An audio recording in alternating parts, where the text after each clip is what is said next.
வரலாற்று படமாக உருவாகும் தலைவர் 175 அசர வைக்கும் சங்கர். எனக்காடா எண்டு கார்டு போடுறீங்க, எனக்கு எண்டே இல்ல. இந்த வசனத்தை கேட்கும் போது வடிவேலு நம் கண்முன் வந்து போவார். ஆனால் உண்மையிலேயே இந்த வசனத்திற்கு சொந்தக்காரர் சூப்பர் ஸ்டார் தான். கிட்டத்தட்ட 20 வருடங்களுக்கு முன்பிலிருந்தே இதுதான் பிரச்சனையின் கடைசி படம் என்று பல படங்கள் பேசப்பட்டது. பாபா படத்திற்கு பிறகு ரஜினி சினிமாவை விட்டு விலக போகிறார் என்று கூட பேசப்பட்டது. ஆனால் அவர் அடுத்த இன்னிங்ஸ் தொடங்கி 20 வருடங்களாக பின்னி பெடல் எடுத்துக் கொண்டிருக்கிறார். அண்ணாத்த படம் சூப்பர் ஸ்டாருக்கு எதிர்பார்த்த வெற்றியை கொடுக்கவில்லை. சரி, இனி ரஜினி அவ்வளவுதான் என பேசப்பட்டது. ஆனால் ஜெயிலர் அந்த பேச்சையே அப்படியே மாற்றிவிட்டது. ஜெயிலர் படம் கொடுத்த உத்வேகத்தில் தான் ரஜினி அடுத்தடுத்து வேட்டையன் மற்றும் கூலி படங்களை தொடங்கி நடித்துக் கொண்டிருக்கிறார். லோகேஷ் கனகராஜ் இயக்கத்தில் தன்னுடைய கடைசி படம் இருக்க வேண்டும் என ரஜினி ஆசைப்பட்டார். இதுதான் ரஜினியின் கடைசி படம் என பேசப்பட்டது.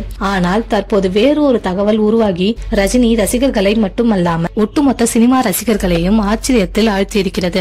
ரஜினி கூலி படத்திற்கு பிறகு ஜெயிலர் 2ஆம் பாகத்திலும் அதனைத் தொடர்ந்து இயக்குனர் சங்கருடன் இணைந்து ஒரு படம் பண்ண இருக்கிறார். அதுவும் வரலாற்று கதை. சங்கர் ஏற்கனவே வேல்பாரி எனும் நாவலை சூர்யாவை வைத்து இயக்க இருப்பதாக செய்திகள் வெளியானது. இந்த படம் தலைவர் 175 படமாக இருக்கும் என கூறப்படுகிறது.